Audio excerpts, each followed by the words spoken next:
ironically, I'm the one that talks like the proverbial sailor. Yeah, in your TLAs. Yeah. Whiskey Tango Foxtrot, I gotta have my stuff. You're listening to the Help Me with HIPAA podcast, where HIPAA and humor collide to make learning fun. Your delightful hosts are Donna Grindle and David Sims. Relax, HIPAA help is on the way. This is Laurie with Gastro Associates in Gainesville, Georgia, and you're listening to Help Me with HIPAA podcast. Welcome to episode 294 of the Help Me with HIPAA podcast. My name is David Sims of HIPAA for MSPs and Security First IT. Joining me, as always, is Donna Grindle, the great and mighty from Garden. It's going to be one of those days, is it now? You never know. Never know. You never know. I try to be ready for whatever you make up on the fly there. You can't be.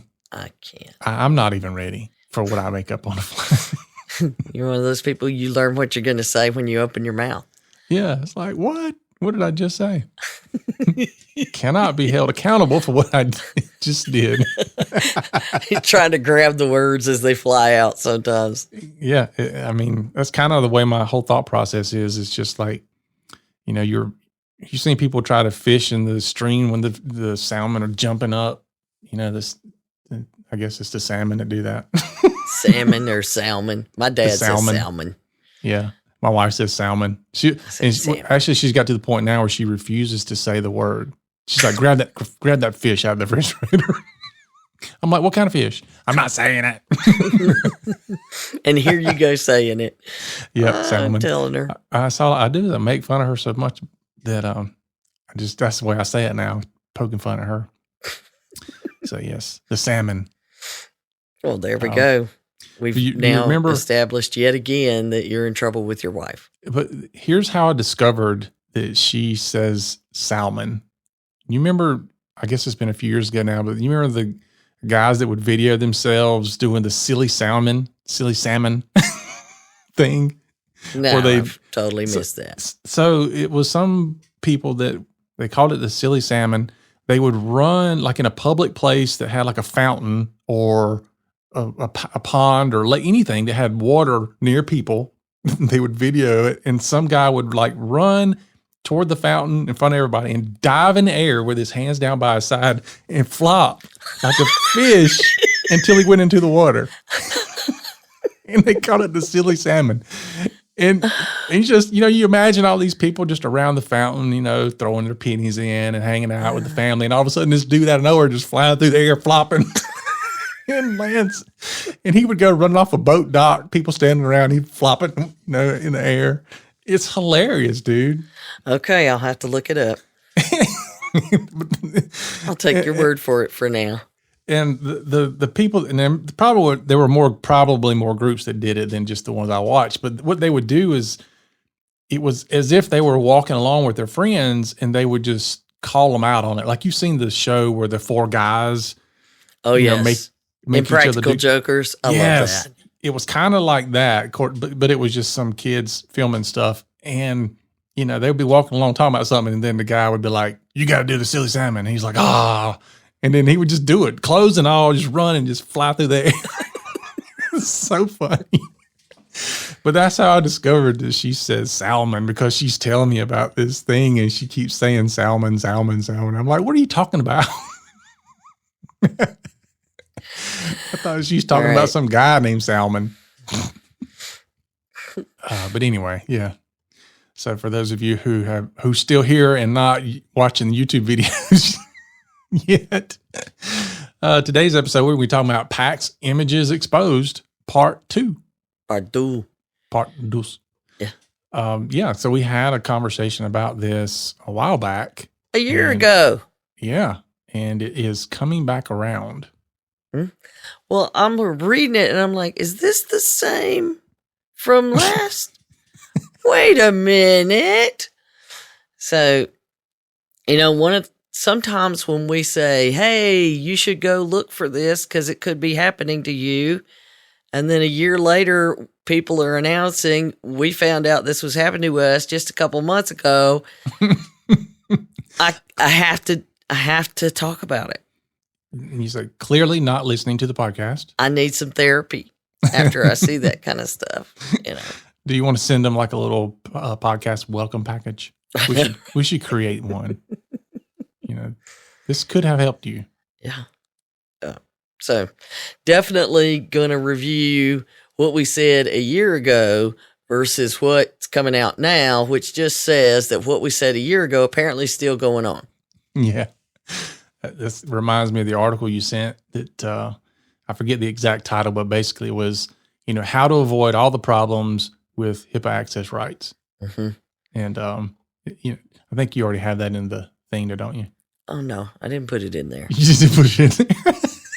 It was like, here's your help is here. You can solve all your HIPAA problems. And then you go and it basically says, do HIPAA. Do what you're supposed to do if you want to avoid the problems. Yeah, these are the things you're supposed to be doing. You should be doing them. There's your help. Yeah. It's funny because when you read the headline, it's almost like there's a way around it. Like there's a back door that we can access that we don't have to do these things. I'm going to get a checklist. That checklist, that ever evasive checklist. Mm-hmm. Yep. Not going to happen. Yes. All right. So we'll dive into that after a word from our sponsors. Does your business work with medical practices?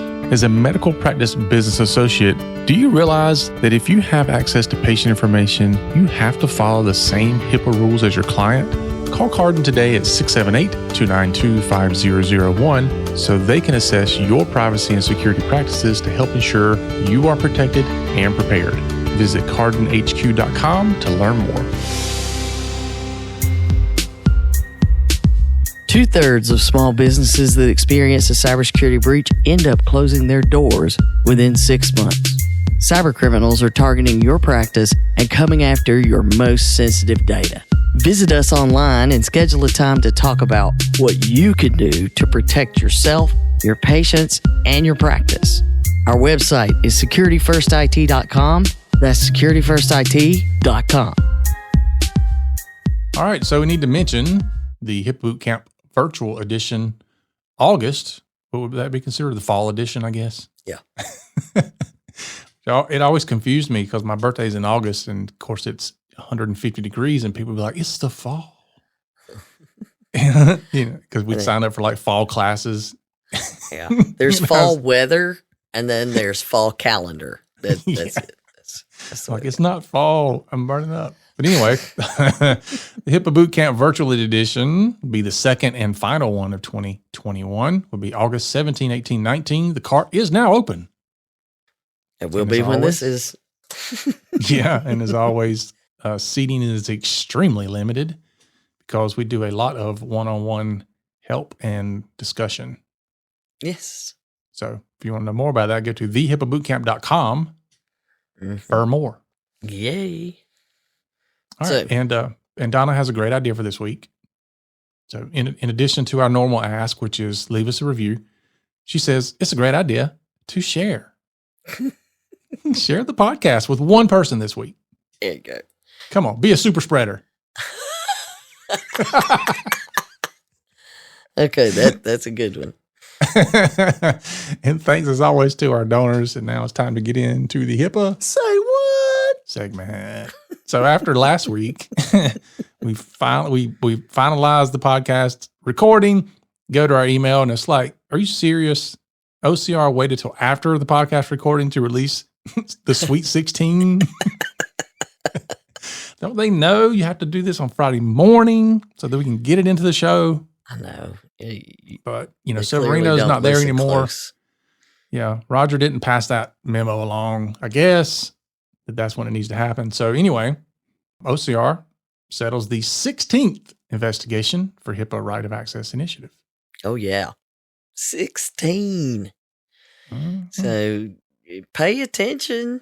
It's time. I've never seen them do that, all the years of tracking it, to have 16 in a short period of time, all for the same reason. And, it's time to pay attention, people. Mm-hmm. McFly. That's what we're saying. So this one is Sharp Healthcare. It's a Sharp Reese Daily Medical. Anyway, Sharp Healthcare. And they've agreed to take corrective actions, 2-year plan, and pay $70,000 because, so what had happened was, shout out to my friend Brian for that one. June 2019, OCR gets a complaint. Now, this is shortly after they've announced their enforcement initiative, I'd like to point out. And they get a complaint from a patient that the timely filing wasn't, timely response wasn't happening. So OCR provided technical assistance on the HIPAA right of access requirements. If you get one of those calls, you don't just say, okay, thank you. Appreciate you taking the time to tell me what HIPAA says all by yourself. I love the call. Bye-bye. HIPAA, schmippa.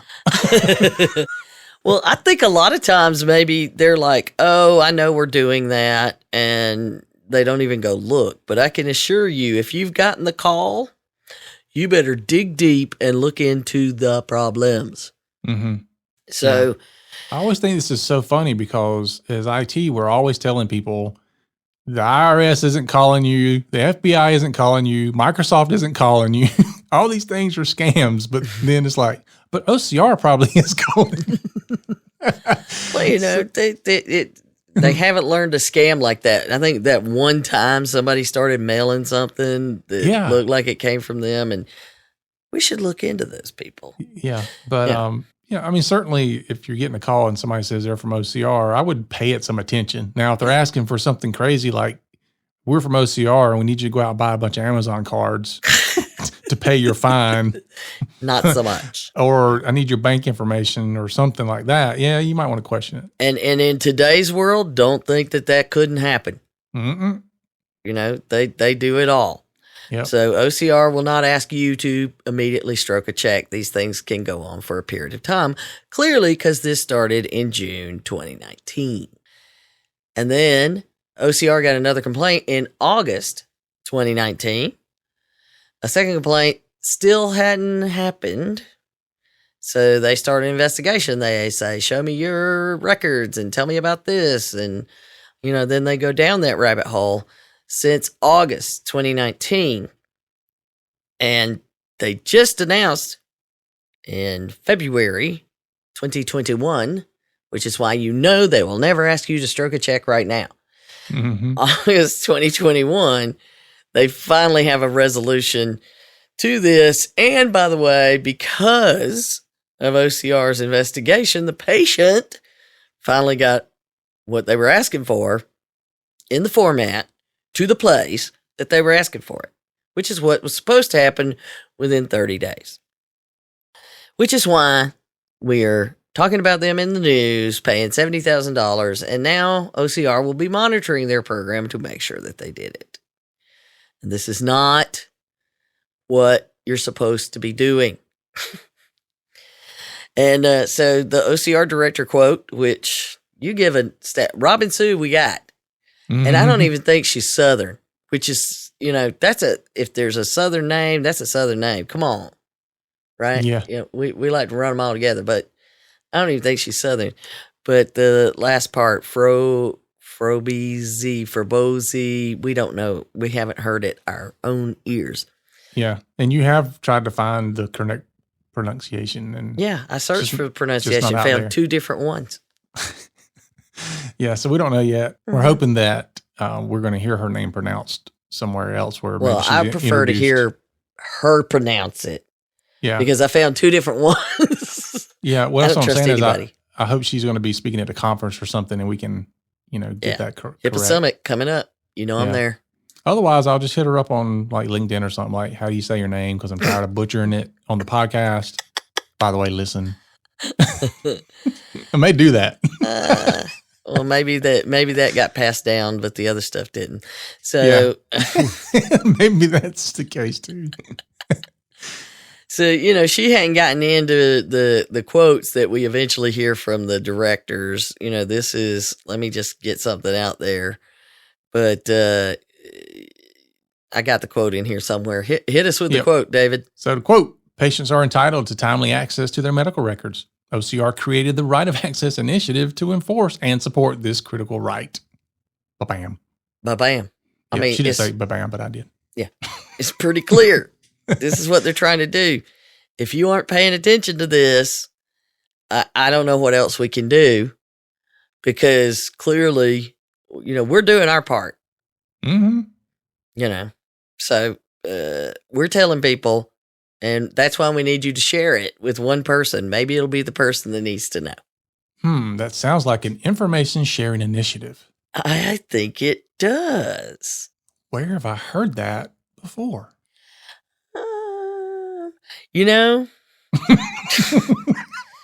It's one of those things that are in all of the different cybersecurity frameworks that we work with. Mm-hmm.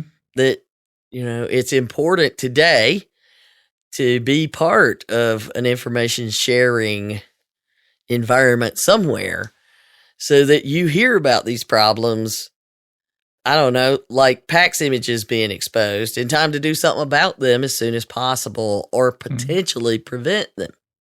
Mm-hmm. They call that information sharing organization, so on and so forth. The problem is, a lot of those things are cybersecurity things. They come as CVE, blah, blah, blah, blah, blah, blah, blah, blah. That's true. Or the really high end ones cost you a bunch of money to be part of to, get the best information. Mm-hmm. So a lot of people either say, look, I don't even understand that. I can't afford that. So, we're working on some ideas up in here. Mm-hmm. It's a big part of the 405D stuff we're working on too. It's in the technical guides there. So Cardin and Help Me with HIPAA and all the different conglomerations that David tells us every week, different companies. So we're working on some ideas here, but in the interim, until we come up with some solution, the podcast is still going to be the information sharing organization you can count on. Mm-hmm. Yep. So we have told you for a long time that it is a good part of your training program. Uh-huh. We are now telling you it is also a good part of your information sharing program.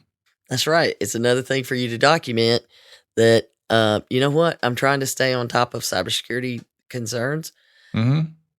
At least you're trying. We're not an organization built for this. But clearly, if the people at the Sutter Buttes, it's not what David wants to call it, Sutter Buttes Imaging Medical Group in Yuba City, California, are not listening to us, or at least whoever handles IT for them is not listening to us. Unfortunately.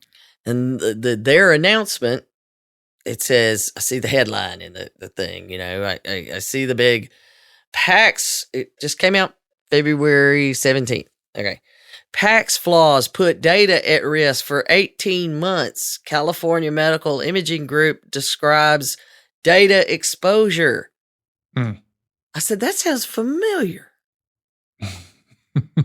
18 months? Wait a minute. Quick search of the Help Me with HIPAA podcast for PACS. And it pops up that, yes, we've discussed it many, many times, but specifically in February 2020, we had a podcast came out, February 2020. We're a year past that now. Mm-hmm. At that time, we were talking about an article in ProPublica. That's what it is. Where, and I love how this goes. So an article in ProPublica is talking about an exposure of PACS images discovered by a German research firm that shows hundreds of thousands, millions of images, literally millions of images exposed in the United States. Yeah. And that article, let's get our time frames, came out in September 2019. Okay. And they started telling people prior to that in July They were telling people. ProPublica published it in September. We watched over it a little while to see if there was going to be any change in information, and then we recorded something about it probably end of January, because we've got year end and we had things going on. Doesn't mean we can jump on it. We're trying now that we're going to do more information sharing, but we still got it out there. In February, we talked about it. February. At that time, it was more than 5 million patients. It's what they thought they had. By the time it was said and done, it always gets bigger. I know, it's always bigger than what you first hear. By the time it was said and done, it was like, they showed more than 5 million in some states all by themselves. Mm-hmm. And they published a really cool, very helpful map of the United States showing us what was exposed, right? Mm-hmm. What was exposed included on this map. And it showed you like how many images. And at the time, we know the Southeast.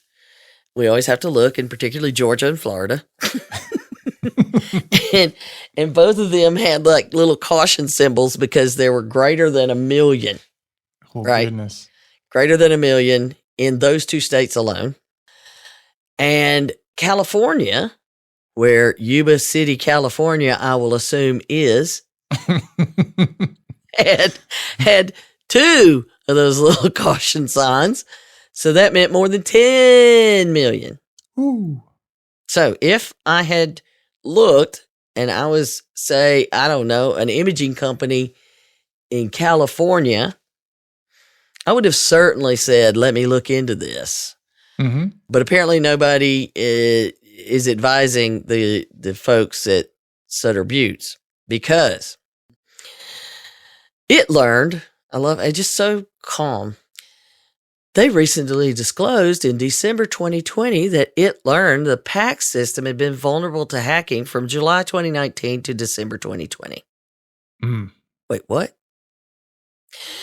The practice administrator told Security Media Group, where I first saw the article that made me go, what? The vulnerabilities left accessible names of about 100,000 patients on a work list. Okay. A single work list? That's just what it says. About Okay. 100,000 patients. Still, 100,000 patients. Yeah. Not 1 or 2, 100,000. And then it says the German security firm Greenbone Networks discovered the flaws while it was conducting its own research, the administrator says. And I went, that's where I remember it from. Sure enough, it is that's the same flaw. So yeah.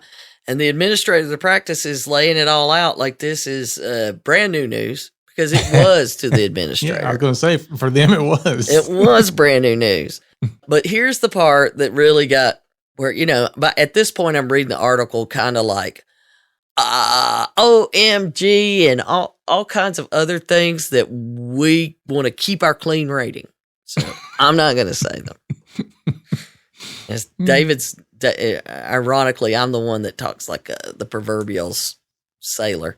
Yeah, in your TLAs. Yeah. Whiskey Tango Foxtrot, I gotta have my stuff. And yeah. Yes, but I am the innocent one. No. You just have 1 or 2 things that keep you out of trouble. At least with me, they can say, whatever Aunt Donna says, you cannot repeat. That's it. But the way they found out was not that somebody stumbled on the article, not that somebody had done a scan and found these things open. None of those things. How did they hear about it? Tell me, Donna. Tell me. I'm just dying to know.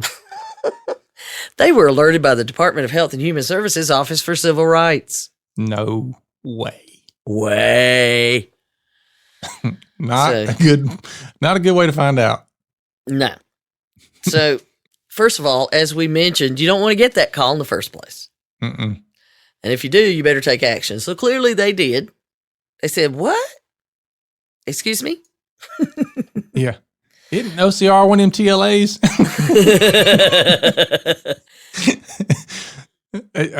You think I joke about it, honestly, but I sent out I guess it's been a couple years ago now, I had OCR come to Charlotte and do a little one-day conference, and I sent out this flyer that they created, and I sent it out to a whole bunch of healthcare organizations in the area. And I had more than a couple send back an email and said, "What is OCR?" And I was like, "Are you kidding me? This is why A healthcare organization doesn't know who OCR is? That's scary." that tells you how serious they are about that HIPAA program. I know. We got HIPAA down. Who's OCR? Well, I that's was like, also that's- the event where somebody got mad because they came to get their HIPAA training for the year.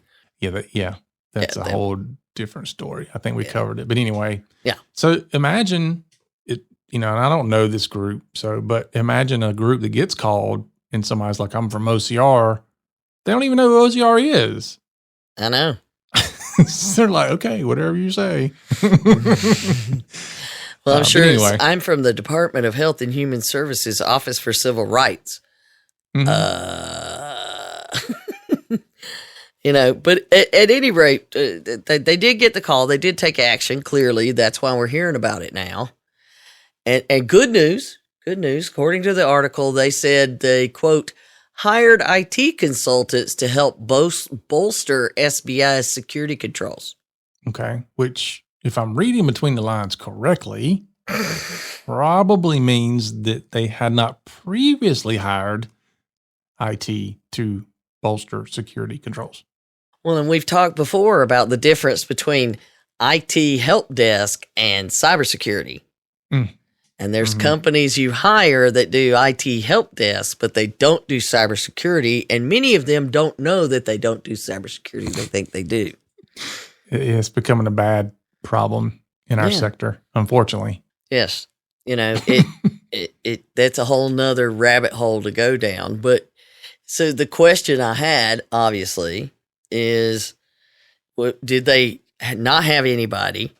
What HIPAA assessments were they doing? Because these things had ports open and all kinds of other stuff. And, there's a lot of questions, actually. So we don't have to go through them because is somebody taking care of it, or did they only find out once they were screwed? That's the bottom line. That's what I want to know. Mm-hmm. Did nobody was doing anything?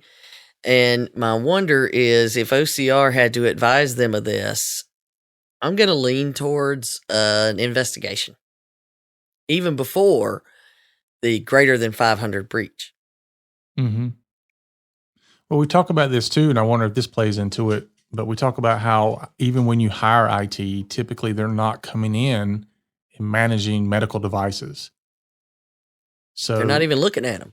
right. So it is possible that they had an IT consultant or IT company or MSP or whatever, but this just never got looked at because again, it's not typical that that's going to happen unless they specifically ask for it. Most IT companies are going to say that's not something that we do. Well, and the vendors will tell them that they're not allowed to do it. Mm-hmm. I mean, this is one of our big problems, and we had a long discussion about PACS and how it works and the DICOMs and the history of their notoriously not secure technology there. And there's more to it than just what we're talking about. There's a lot of technology issues with just PACS systems. So, we went well down that path in the article in our conversation last February. It's important that we start to get people to change, we'll say.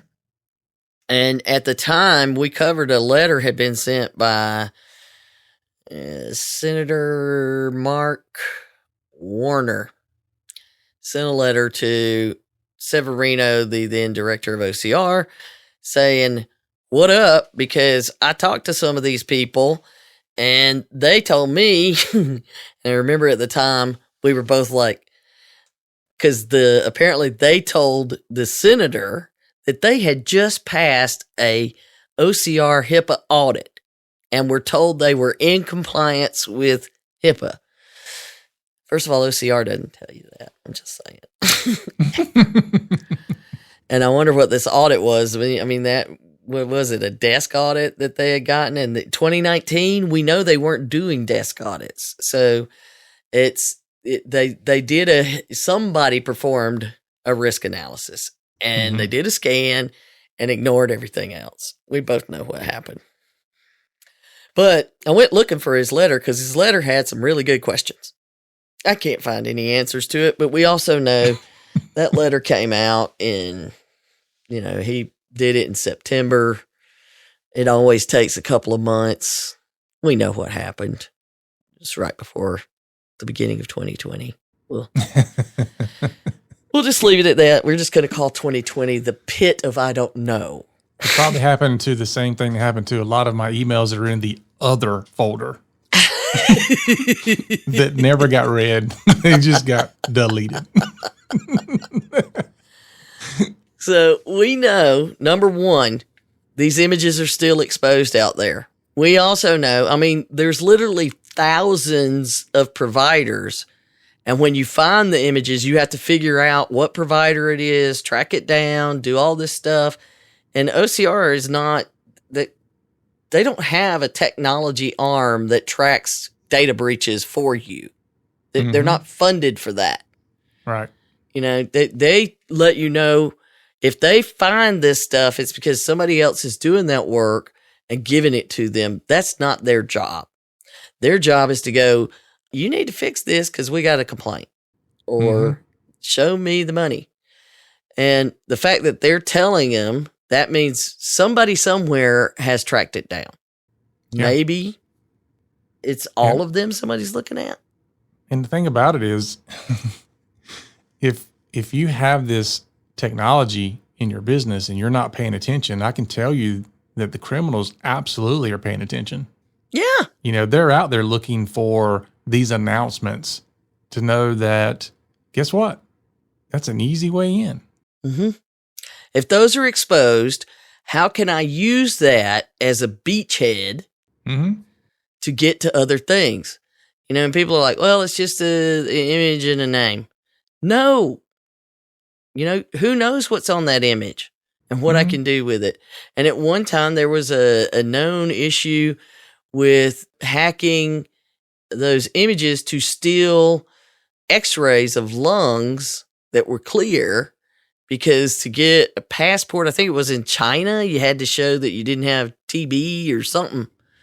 Yeah. And, there's a lot of reasons people get these things and do things with them. Well, but to get in. You mentioned the whole, it's only a name and an image. You cannot assume that your staff fully understands the 18 identifiers of PHI. Yeah. Because I recently had a conversation with someone, and I know that they're taking a lot of steps in the right direction as far as their compliance program. This guy says to me, we're not sharing PHI, it's just the name and address.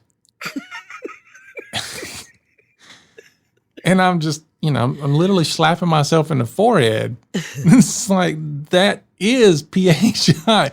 But his comment was basically that he thought it was just health information. Yeah. Just healthcare information. That's it.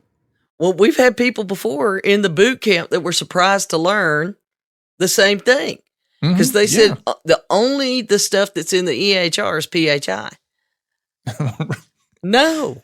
No.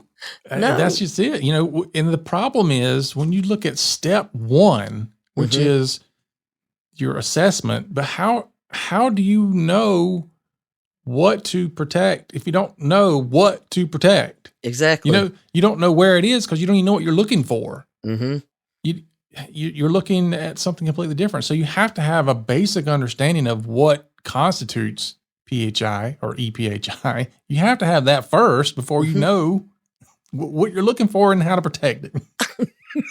I did. I was like, are you kidding me? Did you just say the name and address is not PHI?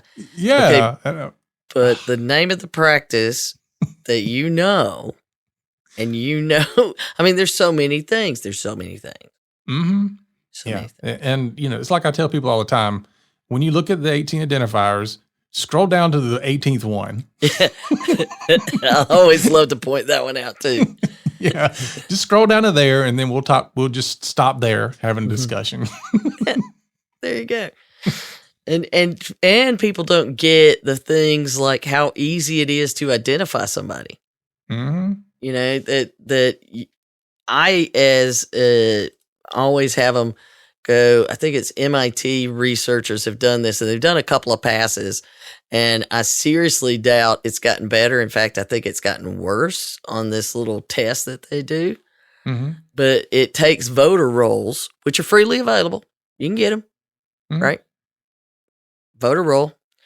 And it takes a supposedly de-identified or limited data set with medical records in it. And it says, okay, the only thing that's in this file that could identify somebody is, I think it was the zip code, date of birth, and sex.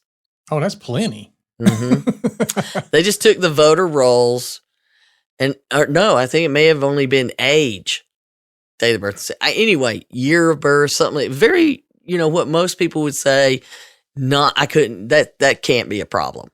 Yeah. And then they took the voter rolls and you enter in, you can go to this website and I'll find it and put it on the show notes, but you can go to this website and you enter in your zip code, your date of birth, and your sex or your gender. And it will show you how many people have that date of birth and that gender, but it'll also show you how many were born in that year in that zip code. And so you can see how quickly it narrows down to like one or two people. Yeah. And sorry, if it's less than 50, it's easy to find. Mm-hmm. Yeah. And, I mean, I do this a lot of times when people, I'm looking for people online. Maybe I just have their name and that's it. I'm sure you've done this. You go to LinkedIn or Facebook, and how many times do you find somebody just based off their name or their name and estate? Yeah, or where they work and their title. I don't even need their name. Yeah, just stuff like that. If you give me 2 points of information, I can definitely find. Sometimes you can even use some of those services and make a few clicks, and you're looking at a satellite view of their house. It's not that's totally doable. I'm not going to tell you about things that happen. It's just know that someone close to me was going through a divorce, and you can use those tools to prove some stuff. That's all I'm saying. I bet you can. That's like, have you ever seen the images? It's like the Google car that rides around. Uh-huh. Yeah. There's a site where it's like picks up all these images of crazy stuff happening as it drives by. I know. I love those. And you don't want to be on that site because now you're going to see even more of you. Yeah. So know that idea that, this is just images, so nobody needed to be out there dealing with it. It's just images and patient names. No. It is that easy. And know that, again, how we talk about that we know there's a lot of investigations going on. This is sure to be it. There's an investigation going on here. Mm-hmm. Seriously. Absolutely. And I'm sure that there may be thousands of others based on, at least 100 or so, maybe. Who knows? Because if somebody's gone out there and figured them out and found them for them so that they are able to then one by one go through and prove it, that's just not the way you want to learn that you have a data breach. So share. Don't share PHI. No. Share. Yeah, you're right. We got to get information. Oh, we've got to work that out. Yeah. So we want you to share about vulnerabilities. We want to share about the fact that information is actively out there and vulnerable, and they can't find everybody to get them to shut it down. Mm-hmm. And if you don't know who OCR is, and all you're having is an IT company scan your network, and they're not even talking about your medical devices. I mean, come on. Yeah. At the very least, ask the questions. I know people are, they can't believe when we're starting to say, well, tell me how many medical devices you have. What do you mean medical devices? Mm-hmm. The like IT, for us, yeah. For my business, I mean, we don't typically deal directly with the medical device, but the key is, number one, I know that. And number two, my client knows that. You make sure. And that's really the best you can hope for, is that your IT company is at the least saying that's not something we handle, or you understand to ask that, because the worst thing is to assume. Because we know about that. But the thing is that even if you know that, that doesn't mean that then you do nothing about it. Mm-hmm. You've got to make sure you don't assume that the vendor's handling it, because clearly they're not. We're going back to the same person that had the conversation with about the PHI. Because once he realized that PHI, the name and address constituted part of PHI, the next question I asked him was, where's the data stored? And he's like, well, I assume it's stored. And I was like, no, we do not assume that. We must know. We must know where it is. Anyway, that was a really fun conversation in many areas. I'm sure it was a guy that said, I've been in healthcare for X number of years. Forever. I know everything about HIPAA. Forever. He's got a C, at the beginning of his title. And yeah. I just need this done, Just get this done. Yeah, let's just get this done. We've been talking for 5 minutes. Why hasn't this been implemented? I don't care about security. Yeah, security is hindering my performance. So it's also protecting your booty. Protecting your boots. So this article's giving us. Oh God. We got to close this thing up now. He's off the edge. So in this one article, we have learned several things. One is, just because information is out there about vulnerabilities, people aren't doing anything about it. Hello, Equifax. Let's leave it at that. That was the same scenario. This one, huge. It's not just a vulnerability. It's actually exposed information. Things are exposed. Yes. And that kind of exposure needs to be dealt with immediately. So we've got things that are exposed. We've got people not getting the information they need or not understanding when they do get it. And it's medical devices where people are assuming, and guess what? What are the top 5 in 405D's top 5 list of threats and vulnerabilities? Yeah, Number 5, devices. Medical devices. And the need to share information with people that can do something about it and allow you to have access to the information in some sort of manner that helps non-technical people understand what's going on.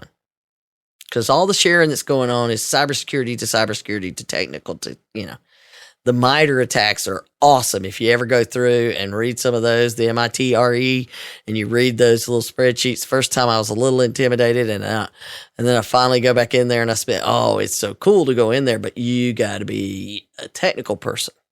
Mm-hmm.